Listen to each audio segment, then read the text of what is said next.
Bienvenue dans cette nouvelle interview des experts hyper. Aujourd'hui, j'ai le plaisir d'interviewer Stéphane Schillinger, artiste, auteur, conférencier et consultant passionné par la dimension spirituelle de l'existence et par l'approche transpersonnelle. Ancien sportif de haut niveau, puis dans la finance, pendant 12 ans, en 2017, il entame un virage dans sa vie avec un voyage intérieur et extérieur qui l'emmènera à de nombreuses expériences partout dans le monde. En 2018, il lance la page Facebook par un curieux hasard avec des textes de croissance personnelle qui deviendront des livres. Aujourd'hui, il vient partager avec nous un livre à forte dimension biographique qui s'appelle « Récit thérapeutique d'un attachement traumatique ». Et n'oublie pas de t'abonner à la chaîne. Alors, bonjour à toutes et à tous, bienvenue sur ma chaîne et cette nouvelle interview des experts hyper avec aujourd'hui Stéphane Schillinger, ou Schillinger, je ne sais jamais comment le prononcer, comment on le prononce. Schillinger, c'est très bien. Parfait. Et voilà, je me réjouissais vraiment de cette interview. Alors moi, je me présente aujourd'hui, donc c'est Sandrine Larive. Je suis thérapeute et mentor et surtout, j'interviens avec des femmes atypiques dans ma pratique au quotidien. Et c'est pour ça que je t'interviewe aujourd'hui, des femmes qui sont un petit peu emprisonnées dans des cercles vicieux d'attachement, qui reviennent et reviennent encore. J'ai envie de dire, c'est comme une machine à laver avec un programme automatique qu'on remet encore et encore, comme s'il y avait une pièce qui se remettait à chaque fois. Et elles ont beaucoup de souffrance par rapport à ça.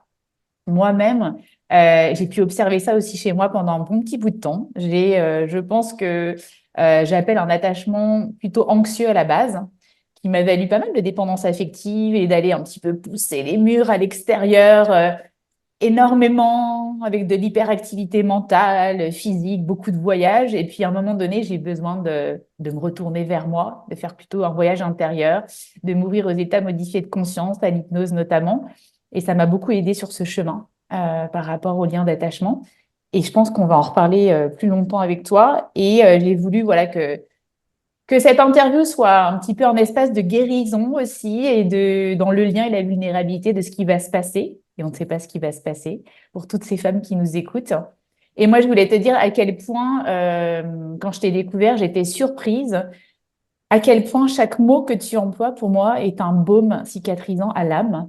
C'est-à-dire qu'à chaque fois que je te lis, chaque mot me transperce comme si chaque mot était déjà une voie de guérison en soi. Je ne peux pas dire pourquoi, je ne peux pas dire comment. C'est très instinctif et c'est très.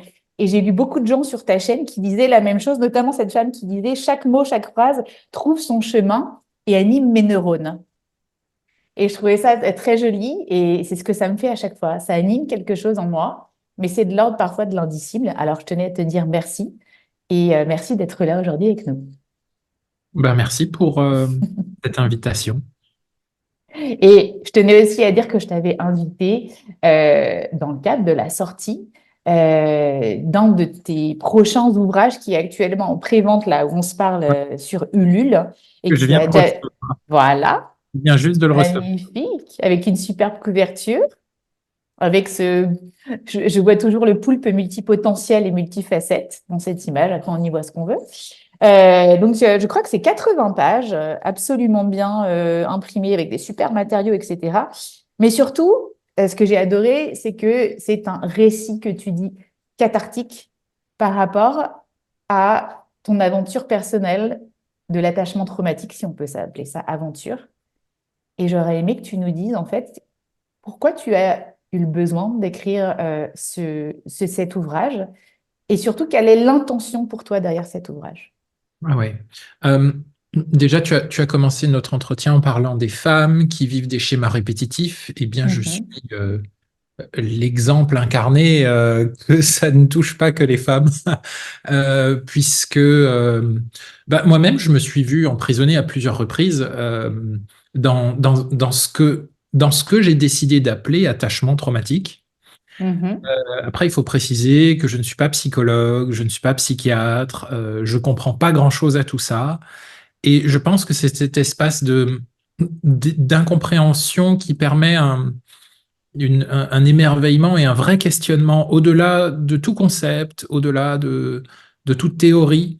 et de plonger dans le processus pour essayer de le disséquer et de comprendre ce qui se passe lorsque on se retrouve, alors là je prends un exemple précis, mais lorsqu'on se retrouve dans des interactions amoureuses où on rejoue incessamment les mêmes boucles, les mêmes schémas, et certaines personnes se disent mais je comprends pas, je tombe toujours sur le même type de mec ou je tombe toujours sur le même type de femme.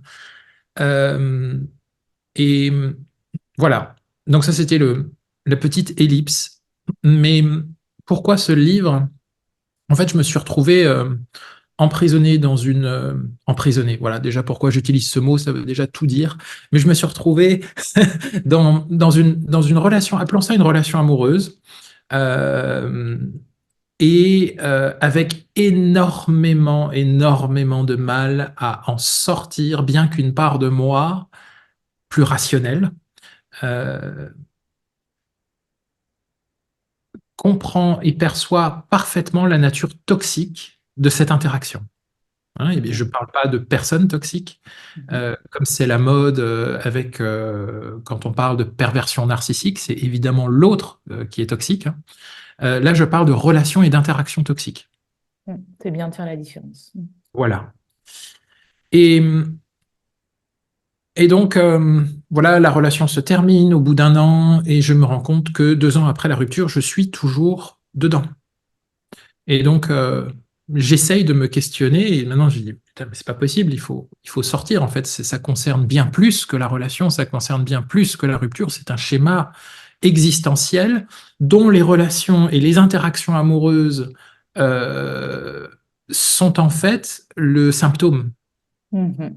Hein. On voit souvent les interactions amoureuses comme la conséquence, comme la cause d'un attachement traumatique, etc. Mais en fait, il est possible de voir la chose d'une manière différente et d'opérer une forme de renversement, de retournement.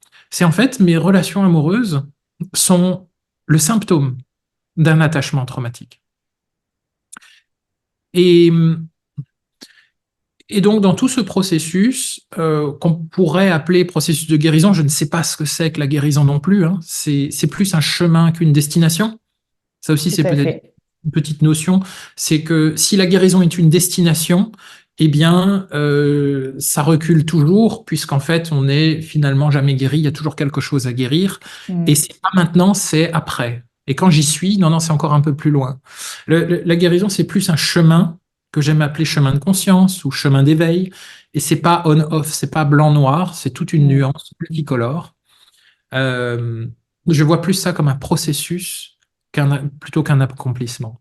Et donc sur ce chemin, à un moment, bah, l'écriture qui était déjà mon outil d'évolution personnelle, ce que j'aime beaucoup dans l'écriture, c'est en fait un acte qui impose de relier deux sphères de conscience, une sphère qui est très cérébrale, très intellectuelle, qui est faite de concepts, d'idées, d'identités, et une sphère qui est corporelle et émotionnelle. Et en fait, que ce soit dans des consultations psychothérapeutiques, dans des aventures amoureuses, dans des traumatismes, eh bien, il y a quelque chose qui se passe dans le corps qui ne remonte pas forcément au cerveau, c'est-à-dire dans Mhm. les concepts, les idées et la narration. Et il y a des choses qui se passent immédiatement dans la narration et les concepts et les idées et qui ne descendent pas forcément dans le corps. Mhm. Certaines personnes sont plus ici, d'autres sont plus là. Et la plupart d'entre nous sommes complètement dissociés, hein. La narration Absolument. et le vécu. Et l'acte d'écriture est pour moi, comme plein d'autres d'ailleurs, pour certaines personnes c'est la peinture, pour d'autres c'est la danse, peu importe. L'acte d'écriture est pour moi quelque chose qui permet de relier la narration et le ressenti.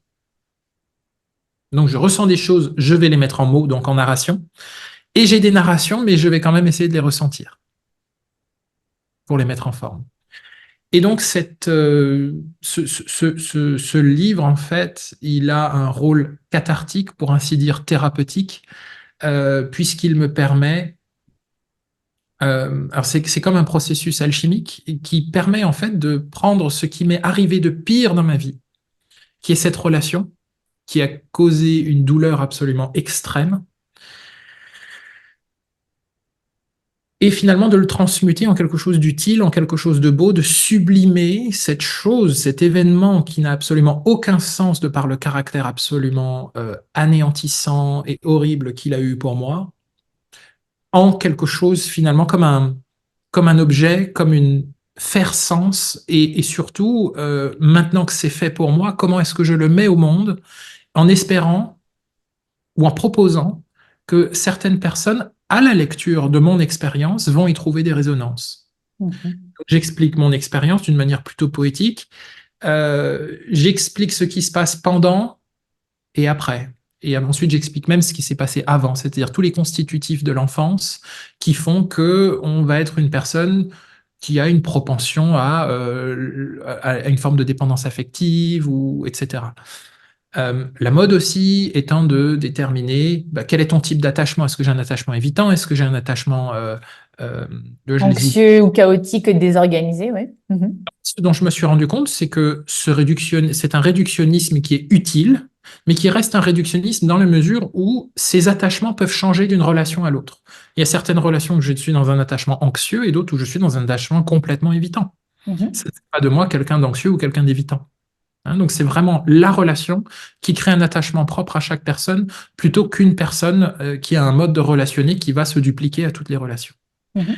Et ensuite, et après je parle un peu moins, euh, euh, ce, ce, ce, ce livre aussi, c'est pour moi également un acte de dépouillement parce que je me suis rendu compte aussi dans les dernières années que l'image qui est projetée sur les réseaux sociaux eh bien, est très différente de la réalité. Les gens ne s'imaginent pas que, souvent, hein, c'est ce qui m'arrive, hein, que je puisse avoir des problèmes, puisqu'évidemment j'ai Mhm. tout réglé et j'ai réponse à tout. Je vois bien ce que tu veux dire. Voilà. Et du coup, c'était pour moi aussi faire acte de congruence, Hmm. c'est-à-dire dans le livre, il a été écrit dans un esprit de dénuement et de dépouillement de tout ce que je peux, malgré moi, représenter sur les réseaux sociaux ou à travers mes textes. Et puisque les gens me connaissent principalement à travers mes textes, le mécanisme tout à fait naturel, c'est mais pour écrire un truc aussi touchant, puisque c'est les exemples que tu donnais, il faut forcément avoir tout traversé, tout réglé dans la vie. Et quand les gens me rencontrent dans la vie réelle, c'est souvent une descente de quelques marches qui peut parfois être pour la personne compliquée, hein, puisque il y a bien ce phénomène connu de transfert, de projection. Et, et voilà ce que je peux dire pour le moment au sujet de cet ouvrage. Le premier titre, c'était Choisir son bourreau. Absolument. Parce qu'on Voilà. avait, c'est ce que j'avais imaginé aussi comme titre de cette vidéo, parce que je trouvais ça intéressant de parler des mécanismes inconscients qui font que on ne s'en rend pas compte, mais on choisit son couple, on choisit la personne avec qui on est d'une certaine manière, même si ça nous paraît complètement absurde. Oui, et ça, c'est vraiment quelque chose qu'on peut développer dans cette vidéo, cette notion-là, et j'aime beaucoup l'idée de titre de cette vidéo. Après, je l'ai changé du livre parce que Mhm. le titre du livre est devenu Récit thérapeutique d'un attachement traumatique. Déjà, c'est plus évocateur. Et puis, le terme bourreau me semblait un petit peu réducteur, hein, puisque on le sait, hein, dans le triangle dramatique, hein, je ne réduis absolument pas le livre à cette théorie, mais en fait, on change constamment, hein, sur le triangle. Absolument. On est toujours bourreau, victime, Et en sauveur. fonction des relations, on a une dominante qui ressort parfois, ou en fonction des situations de la journée même. Exactement. En fonction d'une même journée, on peut tourner dans le triangle plusieurs fois. Mhm. Mhm. Et ce que j'ai apprécié aussi, c'est l'idée de... souvent, il y a des livres qui m'ont énormément marqué et je les ai relus à 5 ans d'intervalle dans ma vie. Et à chaque fois, c'est comme s'il y avait... J'aime bien l'idée de la sédimentation. Comme chez moi, il y a un voile qui s'est levé, une couche de l'oignon qui s'est déconditionnée, on va dire. Je ne lis pas de la même chose, je ne vois pas les mêmes mots, je ne vois pas la même chose et ça fait toujours un super travail de fond. Et c'est ce que je trouve ça génial dans l'idée du livre, c'est que comme on peut le relire et que lui est le même, on peut se rendre compte, nous, de comment on avance aussi. Oui, on comprend les choses à travers notre degré de conscience, finalement, hein. Moi, la première expérience que j'ai faite, c'était avec un livre qui s'appelle La pratique du zen de Mhm. Taizen Deshimaru. On me l'a offert à 18 ans, je n'ai rien compris. Il est resté 2 ans sur ma table de nuit. 2 ans plus tard, je l'ouvre.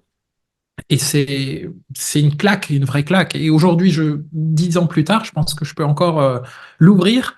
Et 20 ans plus tard, je pense que je peux encore l'ouvrir et découvrir une autre dimension.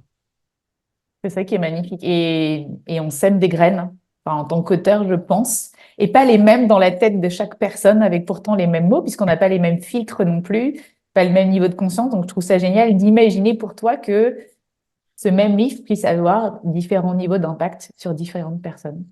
Bien sûr. Mhm. Comme les C'est gens beau. d'ailleurs, hein. Alors, moi, j'aime bien aussi mettre les bons mots sur les choses. Et je voulais que tu nous redises, qu'est-ce que tu appelles attachement traumatique?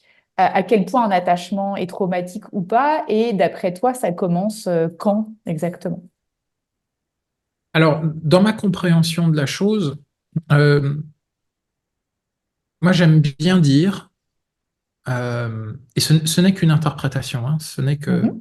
qu'une Avec proposition, ton filtre. Mhm. voilà, qui ne vaut pas plus que celui de quelqu'un d'autre, mais qui peut parler à certaines personnes en fonction de là où elles sont.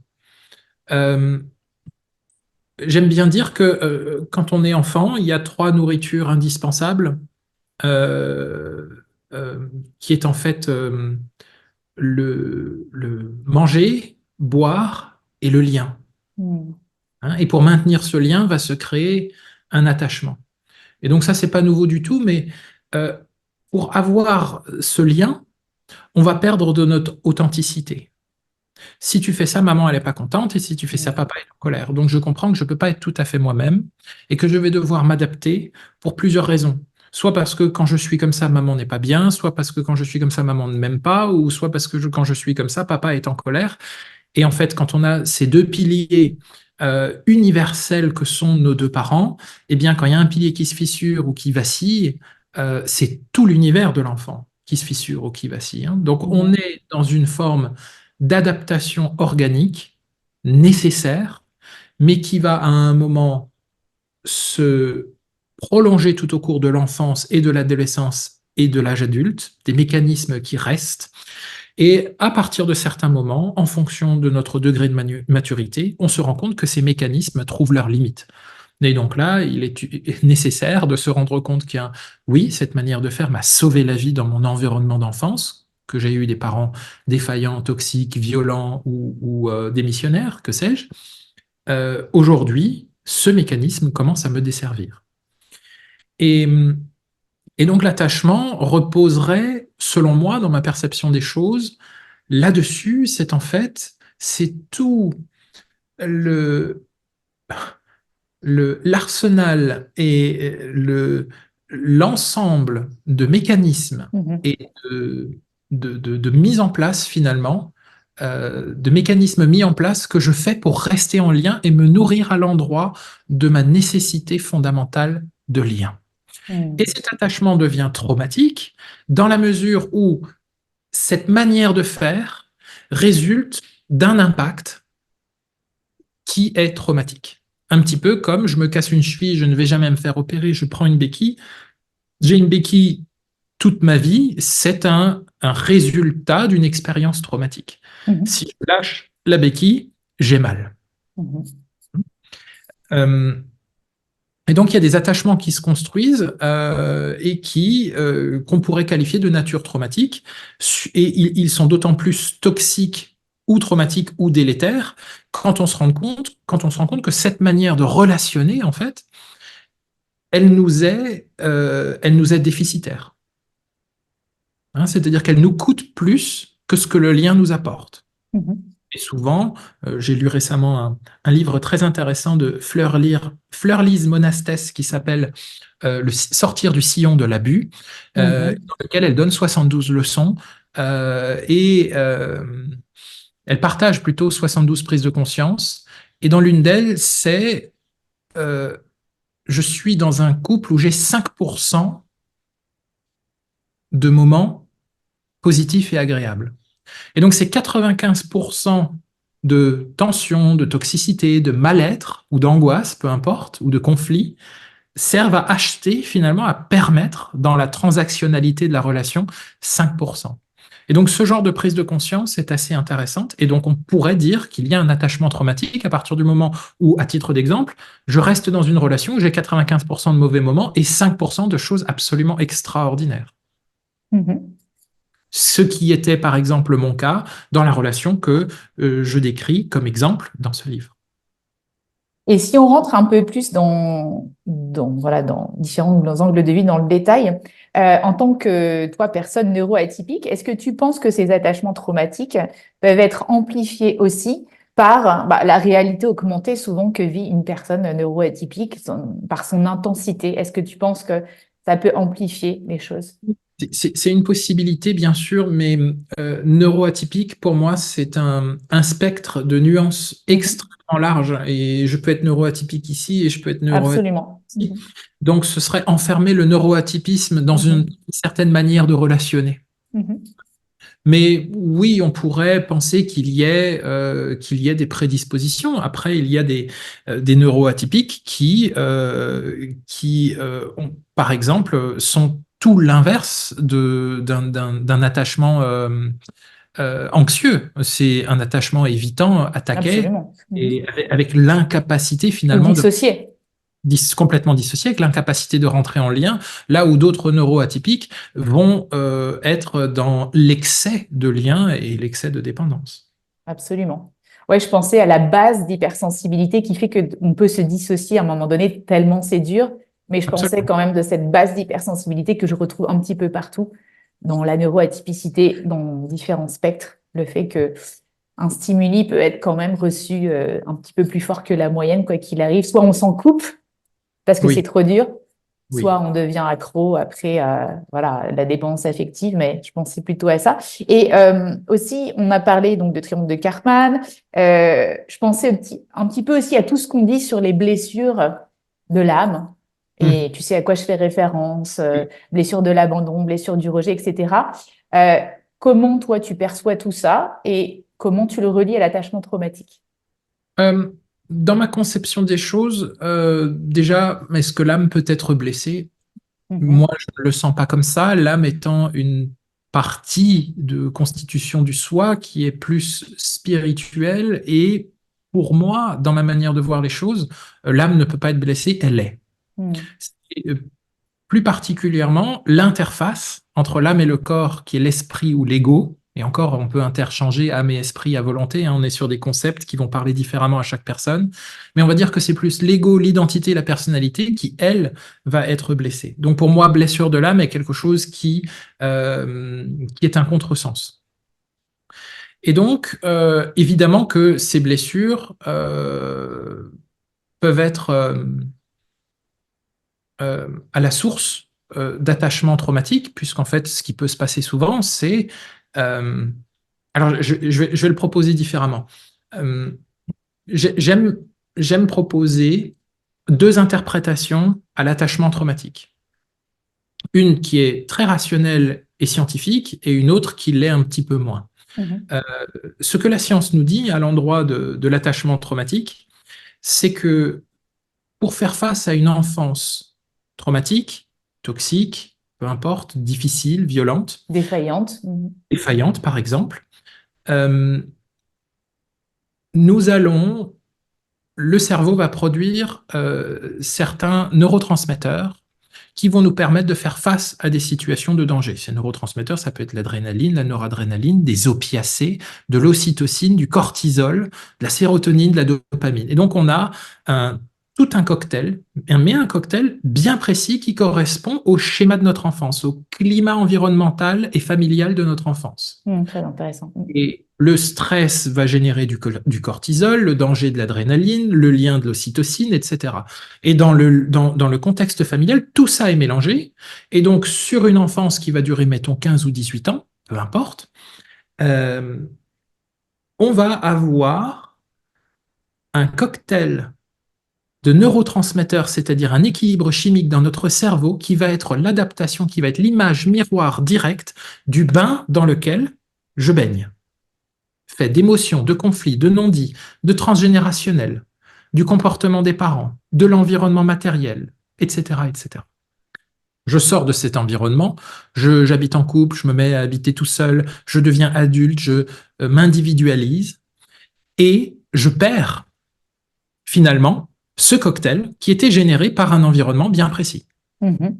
lequel en tant qu'enfant, je ne choisissais pas grand-chose. Donc, qu'est-ce que je vais faire de manière toute naturelle? C'est je vais aller rechercher les gens qui vont me permettre de retrouver ma première représentation cellulaire et corporelle de l'attachement.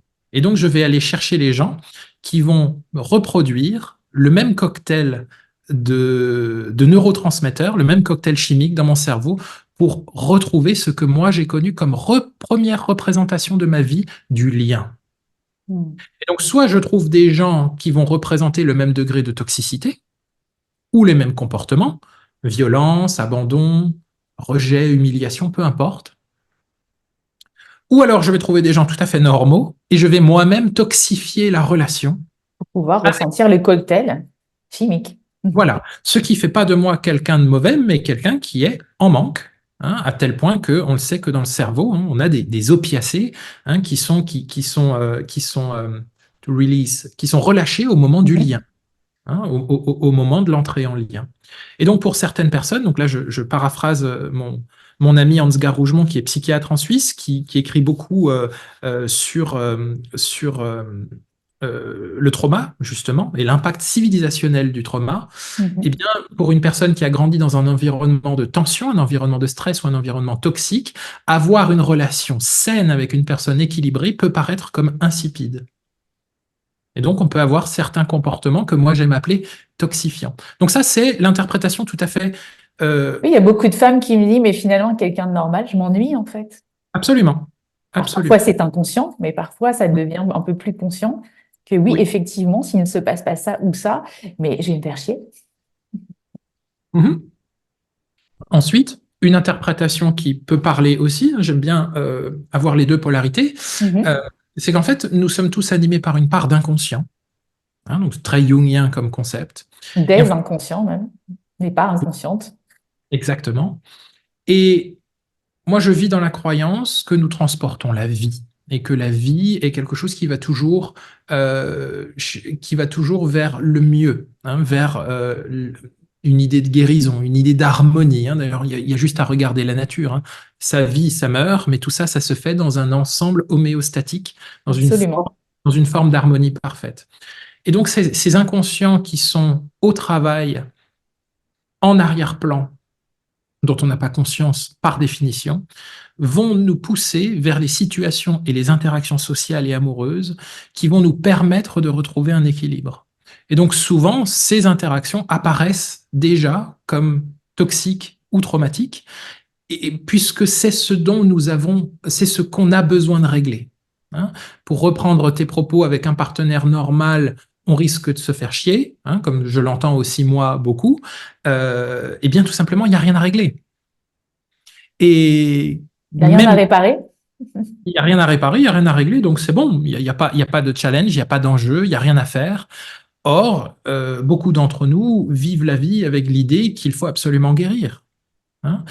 Donc ça, c'est pour l'interprétation un petit peu plus psychologisante, un petit peu plus jungienne, un petit peu plus irrationnelle. C'est que nous sommes poussés et attirés comme des aimants par les situations qui vont nous guérir. Et où avons-nous besoin d'être guéris? À des endroits souffrants. Donc nous sommes attirés par des endroits souffrants, par les personnes qui vont générer en nous ou activer en nous les blessures qui sont encore vives. Et donc j'aime bien cette phrase qui dit tout ce qui se révèle de souffrant au contact de l'amour est quelque chose qui a besoin d'être guéri par lui. Hmm. C'est magnifique.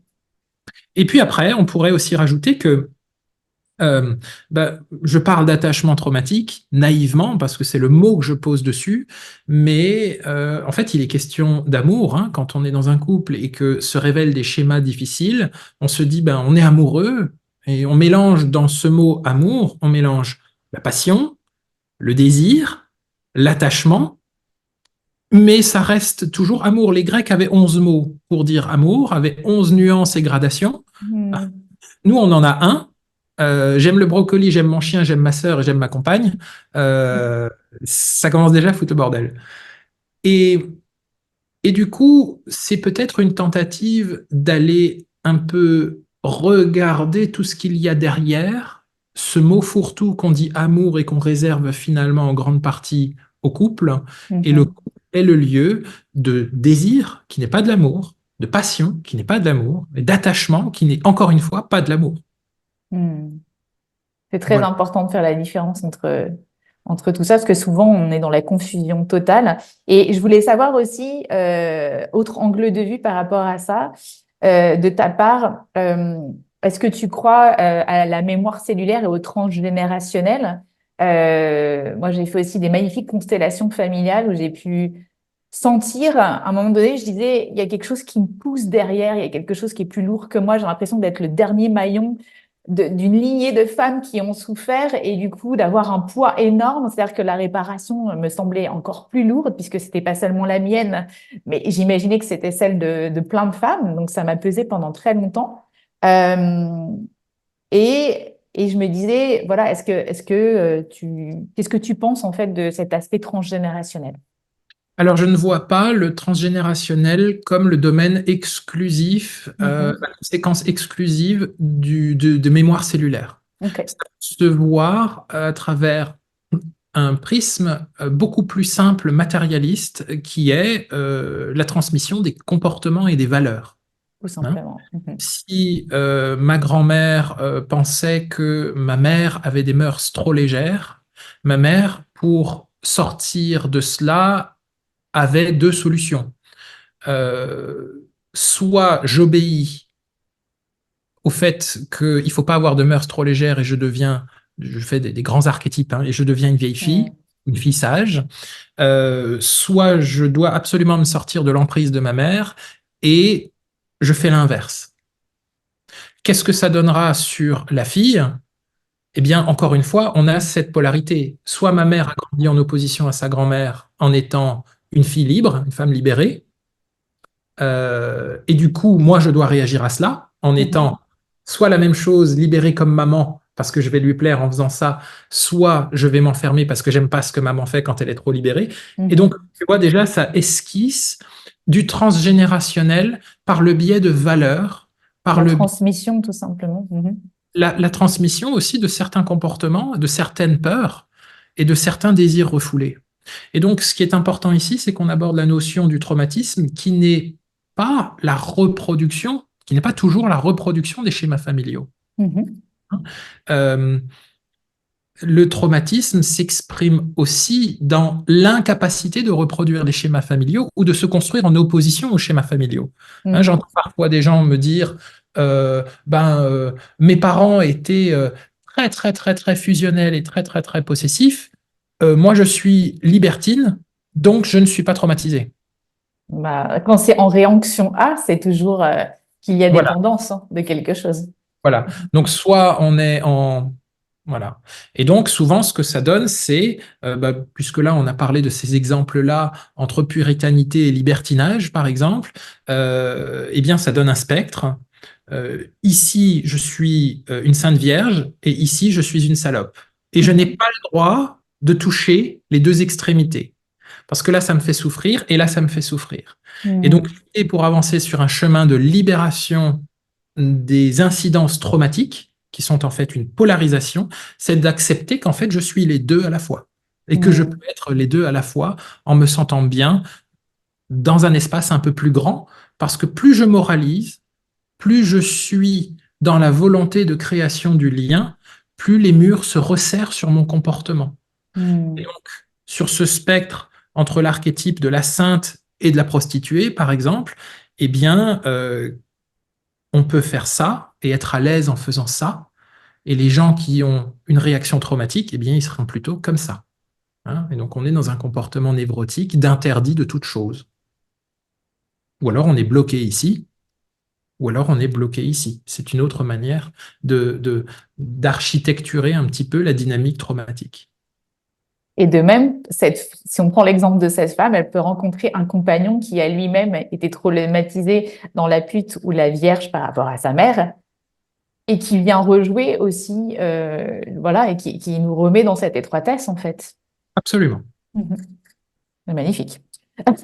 Alors, merci pour tout ça. Et je voulais te demander aussi, est-ce que tu penses donc, avec tout ce qu'on vient de se dire, qu'on est prédéterminés tous, depuis qu'on est petit, à revivre pendant un bon bout de temps, je sais pas comment on peut les appeler, ces patterns, ces programmes, et que c'est juste notre humanité, en fait, on est humain, donc on est né pour ça presque. C'est presque le karma de tout le monde de vivre ça ou pas?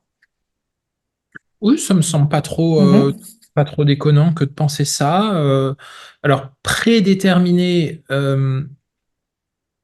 c'est ce que la science veut nous dire. Par exemple, quand on lit des études qui nous disent que 60% des facteurs prédisposant à la dépression sont des facteurs génétiques. Moi, j'ai beaucoup de mal avec ça, mais bon, c'est une approche qui, qui, qui, qui a le mérite d'exister et qui doit être entendue. Euh, euh, Moi, j'ai plus l'impression d'un libre arbitre et de Mhm. constitutions qui sont celles qui se créent dans l'enfance avec nos premières relations. Hein. Après, il y a un impact génétique, c'est certain, mais qu'il est de 60 ou de 30%, je pense moi, je pense que l'impact génétique, l'impact purement héréditaire est beaucoup moindre. Moi, j'ai beaucoup l'impression que beaucoup de choses se jouent entre 0 et 8 ans, quoi. Hein. Mhm. Mhm. Voilà. Ouais, Donc, je te suis pas mal ouais, dans je dans cette préfère voie-là. parler d'une construction, d'une adaptation, d'une évolution, Mhm. plutôt qu'une prédétermination. Mhm. Ce qui Donc, me laisse, ce qui me rend peut-être confortable avec l'idée que ce qui me rassure peut-être, c'est peut-être une fonction rassurante que de me dire que je suis libre de démanteler certains comportements et que je ne suis pas condamné à une certaine dimension génétique. C'est peut-être ça aussi. c'est vrai que c'est rassurant. Et je voulais aussi qu'on puisse parler de vraiment ce moment où on est dans l'attachement traumatique. Hein. Et tu as écrit donc un livre là-dessus, donc tu as pu témoigner des symptômes de cet attachement traumatique. Ils sont différents pour plein de gens. Est-ce que tu peux nous parler un petit peu de, on va dire, des symptômes qui peuvent nous mettre en alerte sur le fait qu'on est en attachement traumatique, puisque par essence, quand on est vraiment dedans et quand on n'a pas pris cette hauteur pour englober tout ça, on ne le sait pas. Qu'est-ce qui peut mettre sur la piste de ça, en fait? Alors, dans les gens, par exemple, moi, je peux parler essentiellement, alors, soit de mon cas personnel, soit des gens Mhm. qui me consultent. Hein, c'est un mal-être général. Souvent, ça prend la forme de ce que les gens vont appeler une dépression, perte d'envie, mal-être. Et en fait, dans l'attachement traumatique, quand la relation amoureuse est le, finalement la cause principale de ce mal-être, on a tendance à l'éluder parce que tout simplement, tout le drame ici, c'est qu'on veut rester en lien avec notre partenaire, euh, quel qu'en soit le coût. Et donc, on n'envisage même pas que la prise de distance ou la rupture puisse être la solution à ce mal-être qui est causé par le fait qu'on soit en lien avec une personne qui est abusive, ou bien narcissique, ou bien humiliante, ou emprisonnante, ou possessive, etc. Et donc, je fais absolument tout pour rester en lien avec cette personne qui vient activer chez moi des mécanismes que j'ai très bien connus dans mon enfance. C'est d'ailleurs pour ça que je choisis cette personne-là. Et donc, forcément, le problème vient d'ailleurs, puisque me distancier de ce que je cherche le plus au monde, c'est-à-dire le lien, maintenant que j'ai assez à manger, que j'ai un toit sur la tête, eh bien, c'est tout simplement inacceptable. Donc, le problème. Mhm. Hein. Et c'est Mhm. là aussi, tu parles dans ta question, on entend le manque de lucidité de celui qui est attaché. Tu parles du manque de lucidité de celui qui est attaché. Hein. Mhm. Une des particularités de l'attachement traumatique ou de la relation dépendante, peu importe les mots qu'on va mettre dessus, ou la relation d'emprise, ou une relation abusive, ou une relation toxique, c'est on y reste parce qu'on ne voit pas le problème. Mhm. Et puis quand on commence à voir le problème, ce qui se passe aussi, et je l'explique à un moment dans mon livre, euh, il y a des travaux très intéressants qui ont été faits là-dessus, c'est que on a tendance à venir excuser et justifier les actions de son abuseur. Hein. Parce qu'encore une fois, plus on l'excuse, plus on reste en lien. Mhm. On a aussi tendance à introjecter les reproches que la personne nous fait. Hein. Certaines relations sont abusives parce qu'il y a du gaslighting, par exemple. Le gaslighting, Mhm. c'est invalider les ressentis d'autrui. Hein. Mhm. Euh, euh, et du coup, euh, J'ai un peu perdu le fil là. Oui, on parlait des symptômes. Il peut y avoir aussi, je pense, des compensations addictives. Ah oui, Euh, tout à fait, avec la nourriture, avec d'autres substances. En fait, pour moi ici, ce que je constate à travers mes lunettes teintées, euh, c'est qu'en fait, le lien dans la société dans laquelle on vit, hein, qui a tendance à fragmenter, à nous distancier les uns des autres, euh, le lien est devenu tellement important et tellement manquant que l'espace de la relation est devenu incroyablement transactionnel. hmm. Pour être en lien avec toi, je suis capable de renier tellement de choses, je suis capable de te passer tellement de choses. Et du coup, c'est ainsi que se forment des relations de dépendance aux conséquences délétères. Absolument. Et alors, je l'ai remarqué aussi dans les thérapeutes qui me suivent me parlent de ça beaucoup et moi, je le vois beaucoup. J'entends beaucoup de nos clients qui disent les hommes et les femmes ont du mal à se rencontrer en ce moment dans cette société avec les Tinder et autres. C'est la société de consommation, etc. Enfin, il y a beaucoup ça. Je vois aussi beaucoup plus de femmes qui consultent que d'hommes et des fois, je vois comme un décalage des fois justement dans ce travail sur le lien d'attachement. Je voulais juste savoir ce que toi, tu en pensais de ton point de vue de, voilà, tu reçois beaucoup de gens, qu'est-ce que, qu'est-ce que, comment ça résonne en toi? La question, c'est pourquoi est-ce qu'on constate plus de femmes que d'hommes qui Mhm. consultent? Tu as peut-être un avis sur la question? Hmm. On dit souvent que les femmes sont beaucoup plus responsables du lien émotionnel dans le couple. Est-ce que ça résonne en toi et que du coup elles prennent la charge de travailler sur cet aspect-là un peu plus? Par exemple, on peut prendre ça. Alors après, j'ai des points de vue qui peuvent faire bondir beaucoup de gens, hein, puisqu'il y a des gens qui vont dire bah, Alors je t'en prie. hein, bah, le féminin n'est pas l'apanage de la femme, Bien sûr. femme biologique, et puis il y a la polarité féminine, masculine qui n'a rien à voir avec la biologie. Évidemment, de toute évidence, je suis d'accord avec ça. Cependant, la formation de notre culture, qui est résolument, selon moi, patriarcale, va Mhm. le féminin vers la femme, c'est-à-dire la polarité yin vers la femme biologique, et le yang vers le masculin, vers l'homme biologique. Et donc, on a une forme de polarisation qui se joue dans cette société qui est résolument patriarcale et qui, je l'espère, est en train de le devenir de moins en moins pour œuvrer vers un rééquilibrage, ce qui peut expliquer bah, que les femmes incarne plus de yin, c'est-à-dire une posture d'accueil, une posture de fluidité, plus dans les émotions, plus dans le corps, moins dans le contrôle, moins dans le mental, moins dans l'action, plus dans la réceptivité, dans l'accueil, dans la bienveillance, dans le respect, toutes ces valeurs qu'on pourrait mettre derrière le concept bien critiqué en ce moment, qui est celui du féminin sacré, hein, qui n'a rien de sectaire malgré ce qu'on lit en ce moment dans les médias. Euh, et de ce fait, eh bien, cette polarité dans laquelle notre culture patriarcale nous pousse, ben, va plus proposer aux femmes d'aller travailler sur elles, d'aller se remettre en question, d'aller être dans les choses de l'émotion, dans les choses de l'âme, dans la spiritualité, alors que l'homme, ben, tout le monde le sait bien, ça doit être fort, ça doit s'occuper de choses qui sont très pragmatiques, très rationnelles, et on n'a pas le temps pour les pleurnicheries, évidemment. Hmm. Néanmoins, tout ça est en train de changer. Et là, je dresse des archétypes qui sont très, Bien très sûr. forcés le trait, hein. Mais il y a toujours des gens qui vont trouver le moyen de s'offusquer avec des propos comme ça, ce qui est en train de révéler en fait en eux quelque chose qui a besoin de sortir, hein. Mais voilà comment j'essaierai d'expliquer pourquoi est-ce que ce soit dans mes consultations Mhm. ou dans le milieu du développement personnel ou de la spiritualité en général, qui sont deux choses très différentes, eh bien, il y a une surreprésentation féminine. Je pense qu'il y a une influence culturelle très forte et ce serait bien que tout ça se rééquilibre, évidemment. Merci en tout cas pour cette vue.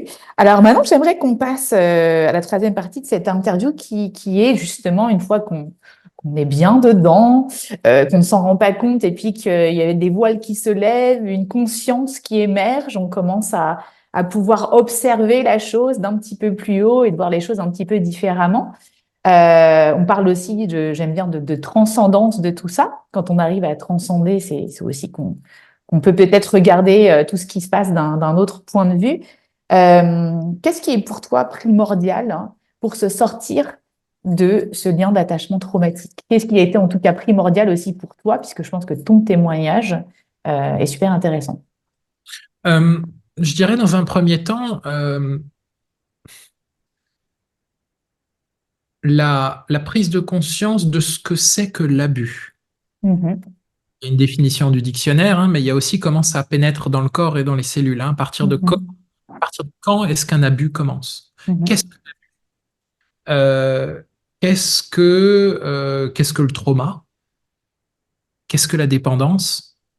Parce que souvent, on traverse la vie sans jamais mettre de définition, et donc sans jamais interpréter et sans jamais capter, sans jamais percevoir bah, qu'un tel comportement qui est devenu complètement anodin dans mon couple est en fait du gaslighting, est en fait de l'abus, mhm, en fait une forme de perversion, hein. Donc déjà, je pense que c'est la prise de conscience, hein, de certaines choses. Il y a aussi un mot que j'aime beaucoup, c'est le mot assertivité. Chacun pourra aller regarder la définition d'assertivité et en regardant la définition d'assertivité, regarder ce que ça fait dans le corps que de lire cette définition. Alors je mhm, vais spoiler un petit peu le truc. Dans ce que je ressens de l'assertivité, c'est la capacité à exprimer distinctement et clairement son point de vue et ses besoins tout en respectant celui de l'autre. mhm. Et donc une personne qui est dans une situation de dépendance ou d'attachement traumatique, on va dire, oh là là, il parle d'assertivité, et puis l'assertivité me dit que je dois m'exprimer c'est moi qui dois respecter les points de vue de l'autre. Mais si je commence à sédimenter la chose, si je commence à descendre dans cette notion d'assertivité, je commence à comprendre que je peux m'exprimer sur mes besoins et mes points de vue tout en respectant complètement ceux de l'autre. Donc ça me raconte quoi? Ça me raconte que l'autre est en mesure, doit être en mesure de pouvoir s'exprimer en respectant les miens. Et c'est souvent ça qui est oublié. Et la notion d'assertivité, le fait de descendre dans cette notion, quand je dis descendre, c'est essayer de la comprendre autrement qu'intellectuellement, euh, permet Mhm. de prendre, de prendre conscience que qu'on peut coexister en partageant nos propres besoins sans qu'il y ait enchevêtrement des besoins de l'un et l'autre et sans qu'il y ait abus et sans qu'il y ait toxicité finalement. Est-ce que tu penses vraiment que voilà, deux personnes, hein, euh, qui seraient dans cette forme d'assertivité réciproque peuvent vraiment sortir de leur attachement traumatique? Alors, quand on dit attachement traumatique, on parle bien sûr d'un attachement qui est délétère, qui cause plus de mal Mhm, que bien. Je suis pas en train de critiquer l'attachement, hein, qui est mhm, indispensable, mais peut-être, et je parle pour moi surtout, hein, d'œuvrer vers une forme d'attachement plus sécure, plus sain, mhm. à la fois plus respectueux et à la fois plus indépendant. Et, et donc, ça me parle beaucoup de communication non violente, Bien sûr. beaucoup d'accueil, hein, puisque souvent, ce que je constate dans les couples, c'est l'incapacité à accueillir l'autre, hein. Euh, L'incapacité aussi à rendre l'autre responsable de ses émotions. Souvent, Mhm. on se retient de faire part de nos besoins parce que cela va déclencher des émotions chez l'autre et que exactement comme nous étions enfants, je ne veux pas déclencher des émotions chez mes parents, Je ne veux hein. pas blesser papa et maman, je veux leur plaire, je Voilà, m'abstiens. non seulement pour plaire, mais surtout pour ne pas faire vaciller mon univers, hein. Ces deux individus-là sont les piliers ontologiques de ma représentation du monde, hein. Si Mhm. je vacille de quelques millimètres, c'est toute ma réalité, c'est tout mon univers qui vacille, hein. Donc on est vraiment dans une question de survie, hein, qui reste dans nos cellules finalement. Et donc, je vais tout faire pour ne pas déclencher chez l'autre des émotions trop fortes. Cet autre avec qui j'ai terriblement besoin de venir en lien. Et donc, je suis dans une forme d'adaptation aux émotions de l'autre. Et c'est là, en fait, que les problèmes commencent à germer, puisque je ne peux plus être moi, mes besoins ne sont plus exprimés, donc forcément, ils sont plus écoutés, mais au moins l'autre n'a pas d'émotion et mon monde ne vacille pas. Mais en même temps, je ne suis plus moi-même. Et donc, l'idée aussi, toujours dans cet univers de l'assertivité, c'est est-ce que je peux est-ce que je peux rendre à l'autre la responsabilité des émotions qu'il traverse par rapport à l'expression de mes besoins ou en face de l'expression de mes besoins. Voilà. Donc je pense que c'est des multiples prises de conscience à ces divers endroits qui permettraient de détoxifier certaines relations ou mieux encore, d'aller oser s'aventurer dans des relations moins traumatiques, de les voir venir, faire confiance aux red flags. Hein, ça aussi, des fois, on rencontre quelqu'un, il y a des red flags partout. Hein, Surtout dans le corps, le malaise. on le sait, on le voit, mais on y va quand même, hein, parce qu'on a tellement besoin d'être en lien qu'on va lui passer tous ces red flags et on va dire non, mais moi, je vais le faire changer, évidemment. Et on va changer par amour, etc. Voilà, mais tout ça reste pour moi encore un grand domaine d'expérimentation, de narration. Alors, de la Mhm. narration, ça parle énormément dans le livre, puisque lors d'une rupture, on peut se laisser aller à une narration accusatrice ou culpabilisatrice. Ok, Hein. oui. L'autre est un bourreau, l'autre a été un abuseur, l'autre a été, comme c'est très à la mode, un pervers narcissique. Et bien sûr, moi, je suis du bon côté de la barrière et le fait de raconter tout ça me permet de me construire déjà les bases de ma future reconstruction personnelle. Et donc, soit l'autre est absolument le diable, étymologiquement celui qui divise, Mhm. soit dans une certaine mesure, eh bien, j'ai vraiment merdé, j'étais pas à la hauteur, je suis vraiment une merde, j'y arriverai jamais, je ne mérite personne. Donc, on a cette polarisation de la narration. L'autre est horrible, moi, je suis insuffisant, et souvent on alterne entre les deux. Et l'idée avec la sédimentation de la narration qui est survivaliste finalement, c'est une narration Mhm. va nous aider à survivre. Hein. C'est ce que l'humanité fait dans ses livres d'histoire. Hein. C'est-à-dire qu'on va Mhm. justifier là où on en est à travers un certain point de vue sur l'histoire. Et bien là, c'est pareil. Et donc, il y a une alternance. On observe une alternance entre l'autre est le fautif et moi, j'ai pas été à la hauteur. Et à un moment, avec la sédimentation, on se rend compte que on a tous fait de notre mieux, que tout le monde était du bon côté de la barrière et que tout le monde a agi avec ses capacités, avec ses incapacités. À titre d'exemple, j'explique dans ce livre comment ma relation a été impossible à cause de la représentation de l'amour dans l'enfance. Moi, j'ai grandi avec Mhm. deux parents que je n'ai jamais connus ensemble et qui se sont profondément haïs. Mhm. Et j'étais au milieu de ça. Donc, c'est quoi, moi, en tant qu'enfant, ma première représentation du couple? Tu te rends compte de la violence de la chose. Absolument.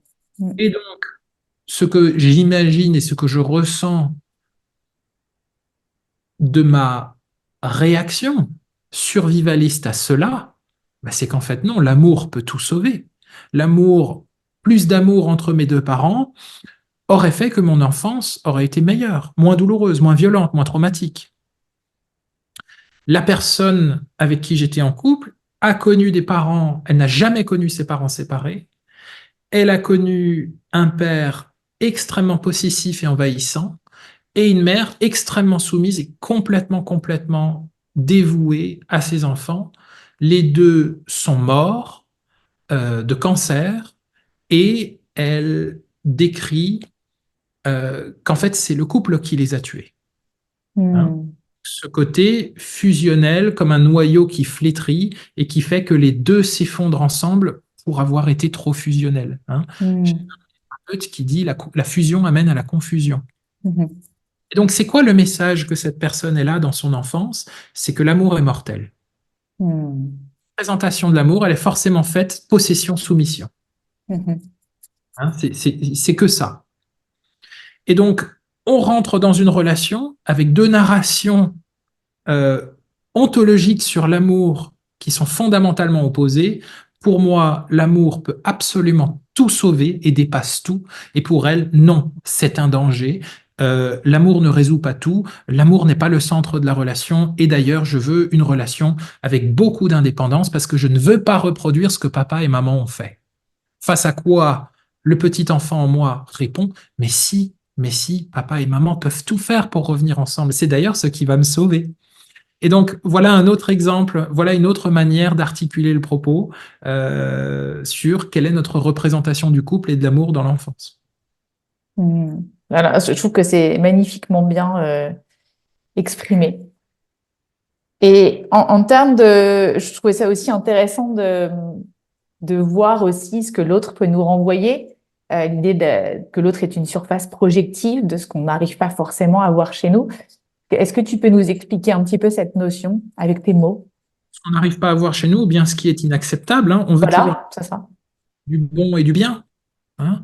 Donc, quand j'ai quelque chose en moi qui est inacceptable, forcément, je vais le voir à l'extérieur. Hein. Donc, je vais prendre un exemple. Euh, hmm, S'il y en a un qui te vient, n'hésite pas. Euh, Après, euh, peut-être dans le cadre de ton couple, justement, quelles ont pu être, toi, tes surfaces projectives avec cette femme qui t'ont envoyé l'insupportable en toi? à titre d'exemple, ma grande narration, c'est elle n'est pas fiable, elle n'est pas mature. Hmm.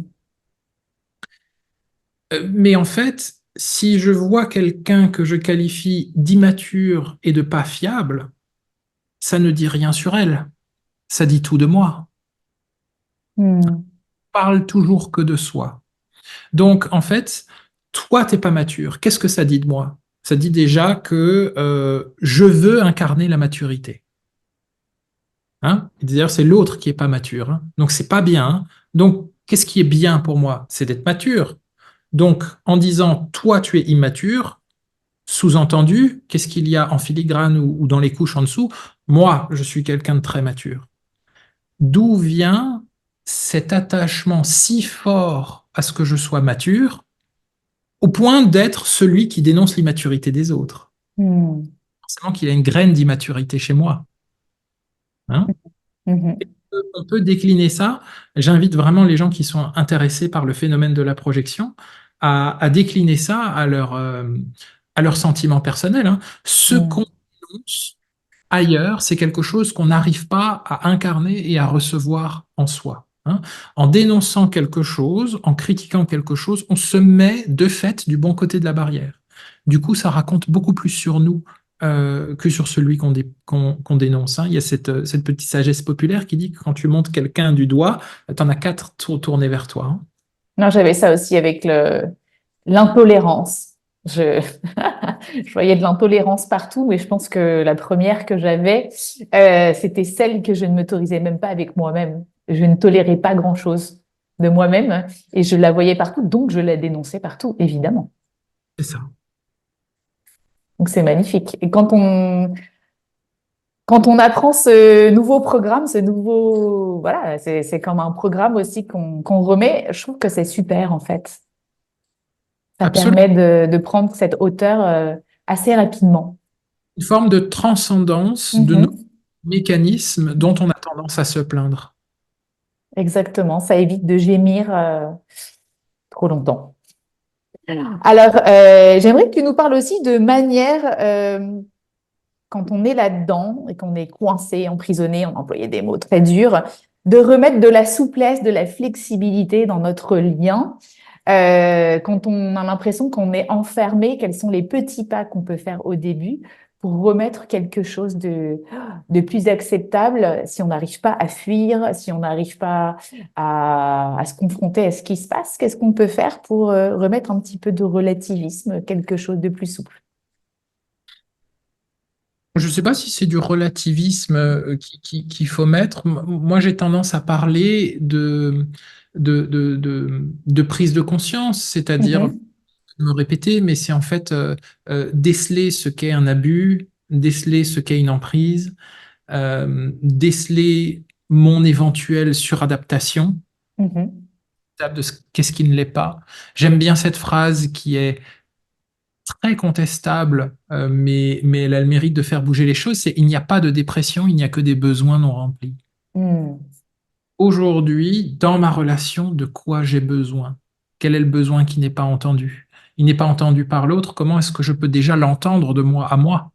Hein. Mm. Parce que Bien déjà, je sûr. mes propres dispositions pour, entre guillemets, m'individualiser, faire un pas en arrière. Et là, quand je fais un pas en arrière ou quand je m'individualise un petit peu, je me rends compte que le lien se détend un petit peu. Et là, c'est un endroit qui peut être très grinçant. Hmm. Euh, Dès lors que je prends des dispositions qui sont un peu plus individualistes, c'est au détriment d'une fonction de lien qui était dépendant ou traumatique ou fusionnelle. Mhm. Je me rends compte qu'en me séparant, il y a quelque chose qui tire. Et c'est exactement cet endroit qui tire et cet endroit qui fait mal qui est le constitutif de l'attachement traumatique. C'est je suis incapable de prendre de la distance avec l'autre. Hmm. Et c'est peut-être cet endroit qui tire qu'il faut venir aller tester comme tirer sur une corde pour voir en fait ce qui est en train de nous retenir et ce qui engendre la suradaptation qui nous fait plonger dans une relation délétère. Voilà Mhm. une tentative de narration euh, de la chose. Mm. Et je sais que tu es adepte aussi de ce qu'on appelle voilà, l'approche personnelle, Mhm. aller au-delà de soi avec notamment la spiritualité en plus de la psychologie, etc., voilà, qui sont des approches plus communes. Est-ce que tu peux nous en dire plus sur l'apport de ça aussi par rapport justement à l'attachement traumatique? Oui, Qu'est-ce que ça peut venir éclairer?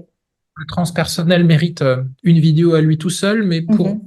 soit un petit peu plus compréhensible, c'est un grand mouvement de la psychologie qui va prendre en compte tout le paradigme spirituel et dans lequel va tomber le chamanisme, une plus grande corporalité, la réception des discours et des narrations à l'endroit des conceptions spirituelles de l'existence. Hein. Donc, Mhm.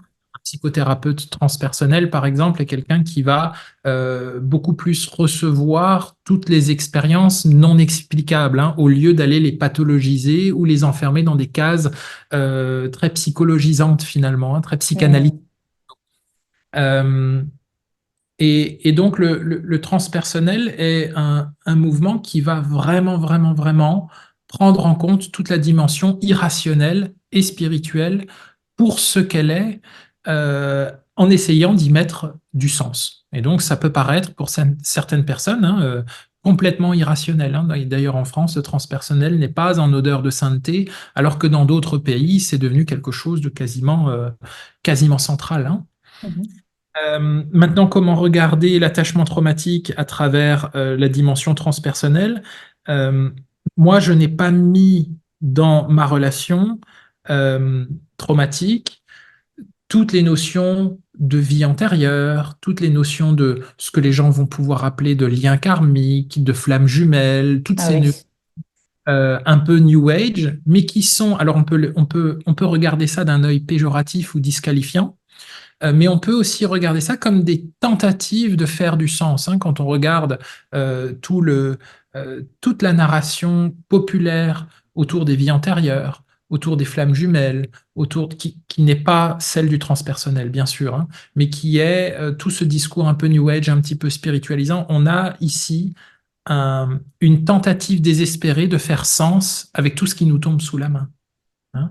Donc ça peut Faire être sens à ma souffrance que je veux absolument rester en lien alors que je sais pertinemment que c'est toxique. Donc, avec ce narratif, je donne tellement de sens à ma souffrance puisqu'on me dit que j'ai le droit de le faire et que potentiellement, c'est en le vivant que ça va s'améliorer. exactement. Hmm. Et donc, Je vais tenter d'y arriver, mais comment le transpersonnel peut apporter quelque chose? Si tu veux, moi, dans ma relation traumatique, il y avait une forte dimension spirituelle dans la mesure où ce que j'appelais l'état amoureux me mettait dans un état mystique. Hein. On retrouve Hmm. ce que Rumi ou Maître Eckhart racontaient lorsqu'ils parlaient d'amour ou d'amour universel. C'est Ramdas aussi qui nous explique qu'en fait, on n'est jamais vraiment amoureux d'une personne, mais c'est une personne qui réveille l'amour en nous, qui est quelque chose Hmm. de très, très différent. Hein. On a tendance à penser que nous sommes amoureux d'une personne. Or, dans ma compréhension de ce qu'il m'est arrivé, c'est je vis une ouverture du cœur vers quelque chose et à ce moment-là, quelqu'un passe et vient catalyser toute l'ouverture du cœur. Et forcément, ça ne peut être que elle. Mais en fait, c'est un état d'amour qui souffre d'une catalysation vers un seul individu, qui est celui qui nous permette de ressentir l'amour. Hmm. Donc il semblerait que l'amour soit quelque chose de beaucoup plus universel que ce qui est focalisé sur une seule personne et qui n'est en fait pas que de l'amour, mais un sentiment étrange qui peut nous faire arriver vers un état mystique de dépendance, de désir extrême, de passion. Alors passion, on ne sait d'ailleurs pas toujours ce que c'est. En allemand, C'est passion, vrai. en allemand, c'est Leidenschaft, épreuve de souffrance. Hein. Donc on pourrait penser que les Allemands sont beaucoup plus distants pour des raisons phonétiques, pour des raisons sémantiques avec la passion que les autres. Hein. Puisque dans le mot passion, ben voilà, chez nous, on n'a pas d'étymologie vraiment frappante avec le caractère délétère ou souffrant de la passion. Hein. Peut-être Absolument. le peuple germanique. Donc, euh, donc oui, moi, ces expériences-là donnent toujours lieu à des états mystiques de grande sensibilité. J'ai les couleurs qui changent, j'ai les formes qui changent, j'ai ma conception de la réalité qui change. Et j'aime vivre avec la croyance que je ne... Et c'est résolument une croyance que je choisis d'adopter, que je ne peux pas et je ne veux pas me suffire à moi-même. Je veux Hmm. personne, je veux une autre polarité. Et je crois que la vie naît de l'union entre ces deux personnes. Et moi, j'y mets dans cette union-là énormément de sacré. Donc, je m'observe en train d'être habité par cette narration compensatrice d'une enfance traumatique, qui est celle que un autre me manque et un autre me manquera toujours. Et donc, dès lors que j'entre dans une relation, évidemment, j'entre avec ce paradigme-là. Ce Mhm. qui fait que la relation porte déjà en elle le germe de tous les problèmes qui ont été créés par mon postulat de départ qui rencontre le postulat de l'autre. Alors soit je rencontre un autre qui a la même perception de l'amour mystique, transcendant, divin et de la relation sacrée, et quelque chose peut fonctionner si on se fait pas trop chier, parce qu'il n'y aura pas assez de tension. Ou alors je rencontre, comme c'était le cas, quelqu'un qui ne voit absolument pas les choses de la même façon. Et crois-moi, c'est moi qui vais te convertir et c'est moi qui vais te montrer que c'est bien moi qui ai raison. Hmm. Et donc on a quelque chose de très tendu, hein, puisque se joue à cet endroit de la rencontre impossible la résolution de notre enfant, hein, du traumatisme de l'enfant, à la fois le sien et à la fois le mien, et on rentre dans quelque chose qui est finalement beaucoup plus combatif que, que, euh, que collaboratif. Voilà. Absolument. Et pour finir, euh, je ne sais pas si c'est comment s'est finie cette relation. Qu'est-ce qui a été le déclic en tout cas pour que ça s'arrête? Parce que souvent c'est la question que certaines femmes peuvent avoir. J'ai l'impression que c'est quand même assez fulgurant. Souvent dans mes clientes, il y a une fulgurance de ça y est, j'ai pris conscience, j'ai compris. Et c'est assez rapide après dans la mise en place. Comment ça s'est passé pour toi? Encore une fois, je me répète, mais c'est Mhm. l'identification de la nature de l'abus. Ok. Pour moi, dans l'amour, puisque dans certaines relations, on est capable de tout, hein, et puis on voit des gens qui se font frapper, qui se font vraiment manquer de respect et qui restent en relation pour rester en lien, puisque le besoin du lien est beaucoup plus fort que le besoin d'une bonne santé, par exemple. Hmm. santé psychologique ou mentale ou d'une intégrité. Hein. Donc, on va laisser tomber cette intégrité et cette bonne santé pour avoir ce dont j'ai le plus besoin. Un petit peu comme un dépendant à l'héroïne qui va quasiment sacrifier tout son équilibre de vie pour avoir son shoot. Et on retrouve le 95%, 5%. Hein. Et donc, rien que la prise en compte à travers un accompagnement thérapeutique ou à travers des discussions avec ses amis, ce que j'appelle la co-régulation entre congénères, Mm. dire, Mm. hey, regarde, voilà ce qui m'arrive, est-ce que je suis fou? Hein. Et souvent, on est très, très lucide sur ce que traversent les autres, alors qu'en fait, nous-mêmes, on est en train de faire exactement la même chose et on ne le voit pas. Donc, Complètement. cette co-régulation peut être un outil, vraiment, donc l'idée de consulter, d'avoir un avis extérieur avec, par exemple, une alliance thérapeutique, peut déclencher quelque chose, mais en fait, je crois vraiment que euh, c'est l'éclaircissement de la conception de ce que c'est que la bienveillance, le soutien, l'écoute, le respect, l'accueil, l'entraide, la collaboration, etc. Je rencontre beaucoup de gens qui sont en relation, qui se plaignent de leur relation, où ces constituants-là sont complètement abstraits et complètement absents. Mm. Mm. Par contre, dans leur narration, eh bien, il y a de l'humiliation, il y a du gaslighting, il y a de la perversion, il y a de la condescendance, il y a parfois de la maltraitance à travers le silence. Hein. Parfois, on a des partenaires qui maltraitent comme ça avec une très forte distance. Euh, voilà. Donc, je pense que c'est vraiment la prise de conscience dans de quoi j'ai besoin, où est-ce que j'ai besoin d'être reçu, quels sont les constituants d'une relation saine, et l'envie de s'extraire un petit peu, ne serait-ce qu'un instant, de ce besoin viscéral, maladif, existentiel d'un lien à tout prix. Mm. Merci Stéphane. Je crois que c'est clair. Merci pour ce partage. Je pense que ça va parler à pas mal de gens que j'accompagne et je continuerai aussi. Souvent, j'envoie des petites bribes de tout ce que tu publies sur les réseaux sociaux. Quand ça résonne en moi et quand ça résonne avec un client, je partage une petite bribe d'un texte, etc. Et souvent, c'est hyper bien reçu et je voulais que tu saches que tes écrits voyagent aussi comme ça. Je trouve ça beau de savoir comment ça voyage. Merci Alors, beaucoup, merci à toi. Sandrine. Merci. Alors, si tu as aimé cette interview, n'hésite pas à mettre des commentaires ou des questions sous la vidéo. Et n'hésite pas à t'abonner à la chaîne et utilise la cloche de notification pour recevoir régulièrement tes vidéos d'experts. Bye bye, héroïne!